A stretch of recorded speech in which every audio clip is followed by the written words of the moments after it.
This is just a quick one for you. I wish I'd documented all the shit I was doing inside it, but I didn't. And that's probably for the best considering the outcome. Now, the idea was the guy had a big budget. He had 500 quid just to make this AGM MP4 to the best it could be. Now, I knew fucking straight away he was going to ask for the AK conversion, where you take an AK hop unit and a regular AEG barrel and hot rubber and get it in there. And I've got to say, that's something I've never really managed to make happen properly. I've always found it's fussy, it drops power. I've really never managed to make it work to a degree where I'd go, yes, that's good. So I was a little bit apprehensive of that bit, but he did want something else. He wanted the fire selector to be replaced from being up here to actually being attached to the charging handle, so that when you push the charging handle forward, you'd have semi-auto. If you pull it back, it'll be full auto. Now, inside the gun, work had already been done. It was bought brand new and sent off to a retailer, and because of the nature of the gun, they can be a bit of a shit to work on. A lot of the parts are just version 3 AK parts, but you can't just slap any old version 3 AK parts in there. And I think the people who did the work in this early on noticed that. Already had a set of 13:1 gears in there, already had an SHS wide piston inside it, and what I believe to be an ultimate piston head, and a neutral motor. And it was shimmed, well, it wasn't shimmed, because the way this is set up, you've got 6 solid bushings, all 6mm, and there is absolutely no room for shims if you use most aftermarket gear sets. Now, because he'd already bought these parts and put them in there, there's no point spending extra money on something that doesn't need the fucking money spending on it. So I kept those in there. I kept the piston in there. Now, I did all my normal stuff that I'd normally do inside the gun, so all the internals were wank, right? I changed everything out, and I had it working flawlessly, until it got to the point where I'm trying to make it feed through its regular hop unit or an AK hop unit, and it wouldn't fucking do it. Now, one of the big issues I had is that the AK hop unit has to be seated a little bit away from the gearbox in order to make the mags feed and fit properly. Fit and feed properly. That's always a shit come. If we look inside here, you'll see how I've modified an AK hop unit to go inside. I've made modifications. This stupid sheath is absolutely required to keep the mag from falling out on its own, and the mag release is there. These mags only come in about, I think they're 30 round, 40 round. So having this fire in full auto would be absolutely pointless. But if you want to keep that World War II look, you know, you don't want the nasty selector switch on the side. What I did figure out is I have to bore out the bevel gear slots at the back so that I could fit in 8mm bearing bushings, so that it could at least be shimmed up and down. And then with the other two, I kept solid bushings in there, stainless steel ones, and they seem pretty good. It was just a case of boring out certain bushing holes to make sure all the gears sit and fit properly. And where it had been completely unshimmed before, because obviously the way it works is the gears are so fat that when you push it together there's no room, and so this whole thing, when you pulled the trigger, it sounded like a canary going through a fucking mangle. So what I did is I had to bore the holes out and I fucking changed the gears, and that meant I could shim it properly. But I did notice there was a lot of dents and damage to the holes where the bushings sit, and that's because the gearbox casing is fucking crushing it down and squashing it. And it means every time it turned, it was just bumping things around, moving around. So I did the best I could to make sure that those worked, which is why I had to bore it out to 8mm, just so I could get the gears to fucking turn properly. In the end, I ran an Asta V3 inside here. So far, there's been nothing V3-wise that I've not been able to put an Asta V3 inside. And then I spent a day, basically, trying to make it so this charging handle would activate the selector. And I wish I'd never started doing that, because I made it work perfectly. You'll notice this tiny hole here. I had a grub screw inside here, and I made a ratchet system which attached to the selector plate, so that when you did push the charging handle forward, it would activate semi-auto, and then you'd nap it back about that much, and then you'd go, yep, full auto brake. So it was working, it was flawless, and I was really pleased, because it wasn't something I was going to charge for. That was a thing that I didn't think would be possible, but I thought I won't charge any money for it, I don't know how it was going to turn out, And yeah, although it worked fucking flawlessly, one thing I didn't fucking think about, and it's just it's so obvious to me now. It's so obvious to me now because hindsight is a cunt. Battery lives here, and to get to the battery, you pull that and twist it, and you take the upper off the lower, and you put the battery back here. But where that's linked in there, the upper and lower had to be unscrewed, and all these little bits and screws and all the gadgetry had to come out, and I was fucking gutted, livid, pissed.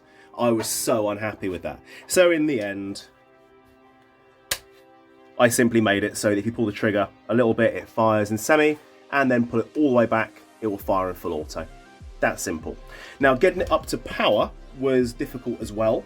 I ended up having to use the original nozzle, which I didn't want to use. It's 22.4 millimeters long. There are no other nozzles that are decent that are 22.4 millimeters long. I went through a Perrin adjustable nozzle and the Max adjustable nozzle, and they didn't work. They're too thin, and they just don't fit and feed properly. It was a nightmare. I had to use the original nozzle, and you also have to use the original tappet plate. I tried numerous AK or version 3 style tappet plates, and I couldn't get the cunt to feed. So I had to use a different tappet plate. Nothing would work, so I had to use the original tappet plate, which is very slightly damaged, and that sucked. But it wasn't damaged in a way that'd be detrimental or it's going to break any further. It was just miscast. It's just a little bit annoying. It's one of these little things, when you build a gun for somebody, you have to understand that you might waste your own parts. Because if you're fitting the parts in there and you fucking break something that doesn't work, you then can't give that part to another person. That just ends up being wiped out. And you can't charge the customer for it because it's your fault it didn't work, you know, and that's the end of it. So this ended up being slightly more expensive for me than I want it to be, but the time available to me and the budget to make this the best it could be was there, because no one makes a good MP40. I've got an MP40 myself. I have a top MP40, which has got a PGC gearbox in it. And yeah, okay, it's fucking gorgeous looking, but it's still not a great gun. But it does do everything it's meant to do. The hop unit is still accessible here. And it does everything it's meant to do on the can. And then all the way back.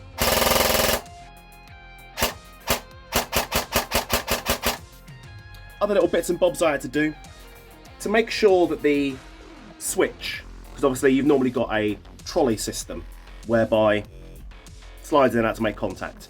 That gets completely replaced when you put any kind of optical MOSFET inside the gun. So it's not like a normal trigger where there are springs attached to it, because it activates via a rod. There is a rod that is attached back here on the motor on the opposite side, runs all the way up and attaches externally to the trigger.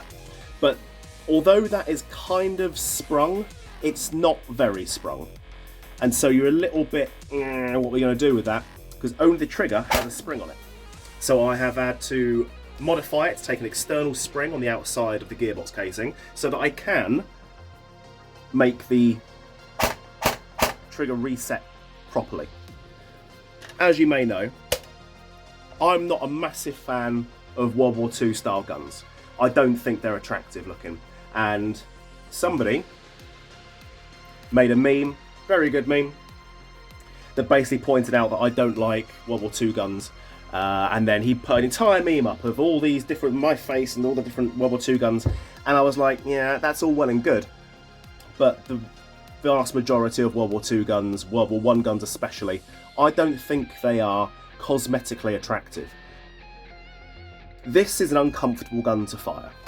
When you're using it, that's the best way to fire it, like that. That's how I like it. You could hold it there, but then it makes the whole thing very big and cumbersome. And as iconic as it is, it's not a comfortable gun to fire. I just don't like them. I don't like the stock on it. And then once you put that in place, if you want to use it closed, it's just horrible. I just don't know how to hold it. I just don't like it. Now, World War II guns that I do like, so 1911s, of course, I like them. My least favourite is the boring 1911 military thing, because it's just a bit dull, but okay. Lugers, I can take them or leave them. P38s, I can take them or leave them. Yeah, I've got a couple of each, but I've got many things, you know, in my collection that are just, I've got them because they're rare, not because I think they are attractive looking. a bit like all the hooker corpses under the bed. Browning High Power, that is a beautiful, cool looking gun. That is a cool looking gun. MP40, I don't think it's that great to look at. Thompsons, I really don't think they're very nice to look at. And then all of the like the Car 98s and things, and no. And then the Browning auto rifle, I don't like. I don't like the style of the guns, because they were designed so that you could step up and kill people, and there was absolutely no thought going into how they looked or how they felt. That wasn't the point, it was World War II. When you've got design going on, I think guns from the 1950s onwards are a lot cooler looking, and I think the best looking guns are 1970s and 1980s guns. Those are the guns I prefer the look and feel of. So I do like a P90, I do like a P90, but that is because I'm a massive GoldenEye 64 fan, and I got to test play the original Metal Gear Solid 2, where all the bad guys, for some reason, had P90s instead of AKSUs, and that's where I got my liking for the AKSU. And again, as a Bond fan, the world is not enough. P90s feature in that quite a bit. FN2000s, I can take them or leave them, not really my thing. And then all these new style rail systems on ARs and all this funky shit, I just don't like it. I don't like it. If I had to pick between the new up-to-date fucking super sleek ARs and 9mm ARs versus the World War II shit, I would probably still pick the World War II shit. But then I don't really have any of those funky looking ARs. An unfortunate flaw with this gun is this.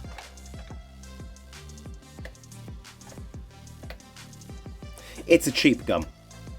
It needs to be held in place very particularly. Now, when that is together normally, that's doing around the 345 to 350 mark. However, when you pop it back to there, it drops to around the 280 mark. And there is not a great deal you can do about that, because the upper has to come off the lower. It has to. So if I pop this,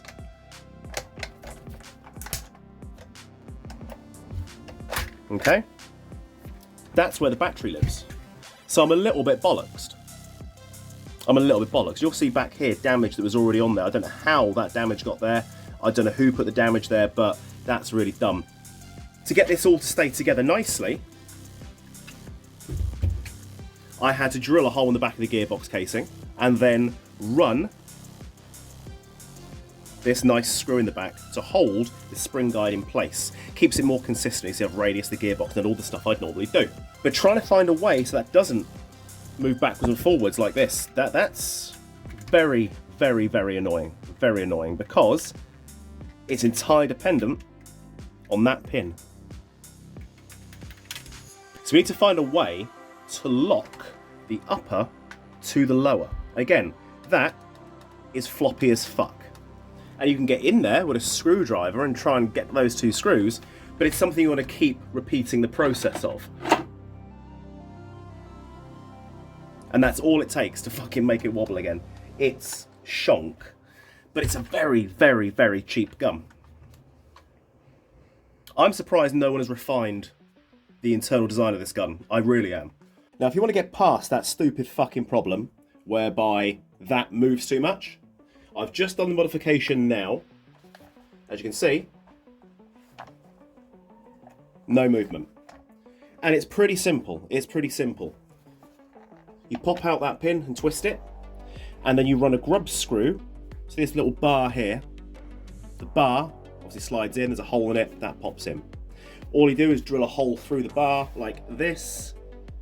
Just drill a hole through the bar that way, put a grub screw in, tighten it in there, and then make it protrude very slightly into the slot. Then put the pin in. See if this moves how much, and then check the power. And then take it out, tighten the screw, put it back, check the power. And you want to make it so that the ammo can feed perfectly, and so the power is where you want it. Now, if I push this all the way together, so I remove that pin in its entirety and push it all the way together, I get around 360 feet per second. If I then pull it all the way apart, it drops to around the 250, 260, because it's got a good 2 or 3 millimeters of play. So the idea is you want to reduce that play and bring it somewhere in the middle. And that way you can also fine tune the ammo feeding into the AK hop unit, and you can also fine tune the power of the gun and make that nice and sturdy as well. It does mean this can be a little bit tough to pull out or push in, but again, now that you've got a solid MP40, I don't think it really matters that much. I'd definitely consider doing one of these again because it worked. It's just a very, very, very long process and a hell of a lot of fine tuning. And I think if you're gonna get an MP40, as much as I hate to say it, I think the SRC is a better bet. I've never had to repair an SRC, but I don't think that many people own them. And I was very impressed with the impressed? What the fuck is an impressed? I was very impressed with the blowback of the bolts, and it does feel very cool to fire. Plus, you can get it with the wood stock as well, which is also very cool. So there we go, a little thing for you. Let's do something else. Right, one of these, SEMA Platinum MP5. Now, there's a lot that I like about this gun. I like the body and the cocking tube. I like the Navy-style trigger group. I like the sights. What I don't like is the vert grip, the rail system, scope mount, the stock. I'd take all that shit off and make it a proper MP5, but you know, who am I? I was really hoping that SEMA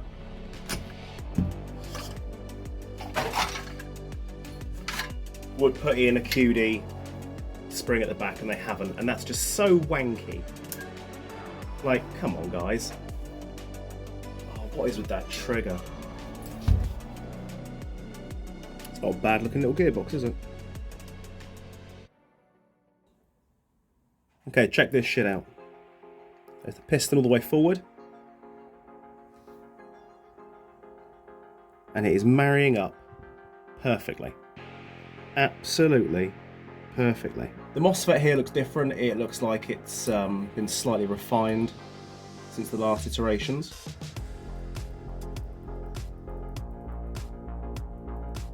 I'm still not sold on that arm though. It's still very floppy. Yeah, look. Yeah, no. That's a fucking shame, it really is. That's the first one that I've seen. The first one. The resistor has come away, it's burnt off. That is officially the very first SEMA MOSFET I've seen that had begun to burn out. I pulled it the final tiny touch of the way. That was me, I did that. But you can see it's blackened, nasty and brown, so oops. When SEMA get that right, they're gonna fucking dominate the market. When they get that right, they'll fucking ruin everybody. What the fuck are they using?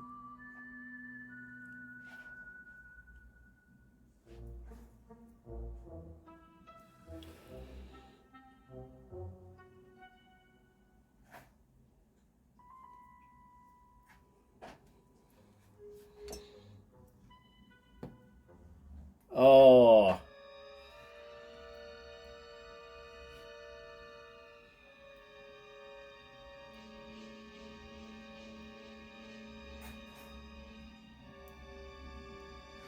Yeah. Ugh. Shit's sake.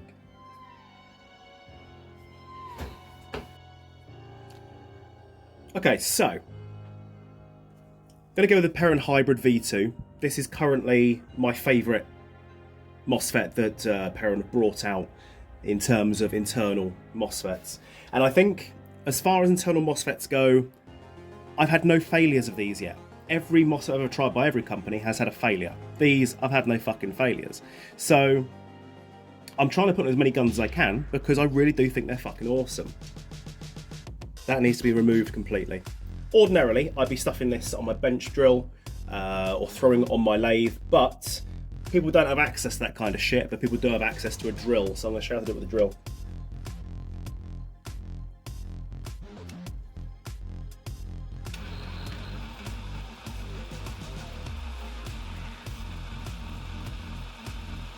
I'm not even pushing, I'm just letting the drill rest on it.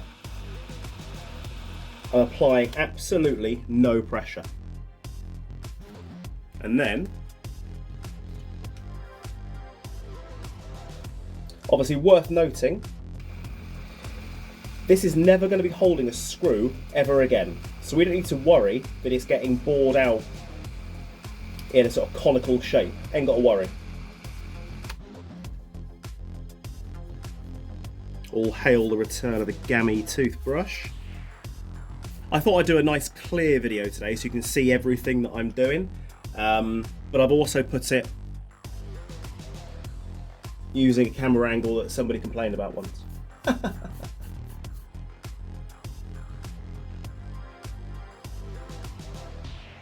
Now I saw something that, I'll even say who did it actually. I'm going to name and shame a retailer. Fire Support did a gun for somebody recently. Well, not recently. The gun was built and I had to do some extra work to it. And when I opened it up, I saw they'd put their signal wire in like that. And I was like, what the fuck? That's so stupid. You know, that's so stupid. But I realised that the wire had been in there like that for a fucking long time and there was no marks to either of the wires. And I was like, right. Okay. So I lined it all up. And I thought, right. Okay. I thought, surely the anti-reversal latch. But no. I'd never seen anyone do that before, putting a signal wire there. It's a pretty fucking smart idea. So, on gearboxes where it actually works, I'm nicking that idea. Thanks, Fire Support. When somebody does some shit clever, I'll point it out, because, you know, it's these little things make everyone's life easier, you know? Okay, so there's the setup. Now, people have complained about the really spongy selector on the SEMA range of MP5s. And I thought they meant the selector itself, so I've made that nice and tight. Ready? It's proper. It's tough as fuck, right? But here's an issue. It's the way their selector plate works. The selector plate is just, I don't know if it's not lining up with the selector and the little shitty disc that lives there, or I don't know if it's just a crap material. I've got no idea what it is, but initially the gun would just fuck around. It would just sort of go safe, semi, semi, semi, full, full, full, semi, semi, semi, semi, semi, semi, semi, semi, full, full, semi, semi, semi, full. It wasn't quite right. So I started really fucking looking into it. Okay, now when I flick, see the blue selector plate right in the middle, yeah? When I flick that to safe, that should jump forward. But, unfortunately, it doesn't. It moves a fraction, which ain't enough. Which means the gun will still be firing in semi. And the way they've designed that selector plate with the lack of movement, it just means that, or maybe it's too much movement, but I reckon it's lack of movement. The way it just means that that is semi, that is semi, that is full, and then just like the AK, sometimes that'll be having to go all the way down to the bottom there, all right? And it's just the way all these parts line up on the inside. That's bollocksy, isn't it? That's a little bit bollocksy. It's annoying, but, you know. Right, so I've had a little fuck around with selector plates. I've changed out to one of these. Now here's the way it works. When the selector plate pushes that all the way over to here, you have safety.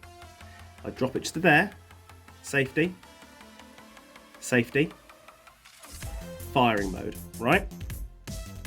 However, this little unit that sits on here, that is the internal cog.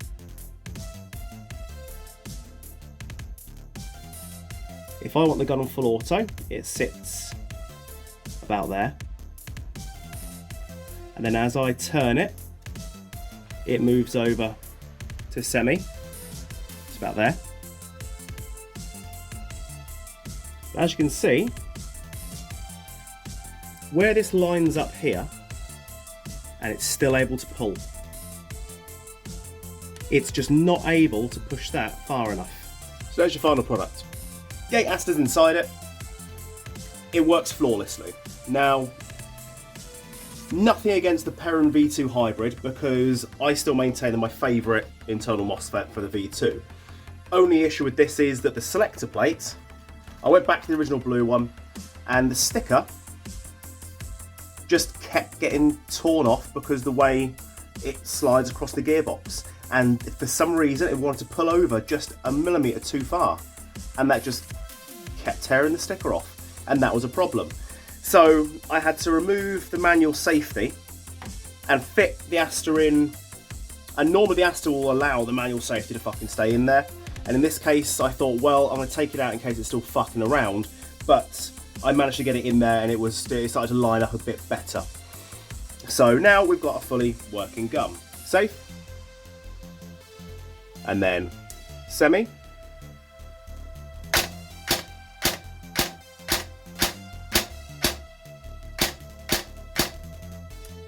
and then full. Now I will say, if I want to be truthful, I actually don't mind that particular grip on there. That's alright, that's okay. I think it'd look smarter if it was on an MP5K, but I dare say I'd take that off. I don't really have anything against the M-Lock rail, but all the other fucking additions, like this fucking stupid charging handle and this absolutely vile full length here, I just do not like it. I do not like it. There is still a bit of travel between the upper and lower receiver, and I hate that. That needs to come off. And obviously, I just don't like these stocks anyway. I think they're very, very ugly. Nasty. Not my thing at all. But there we go. And I think the cunt's just arrived now. Hello!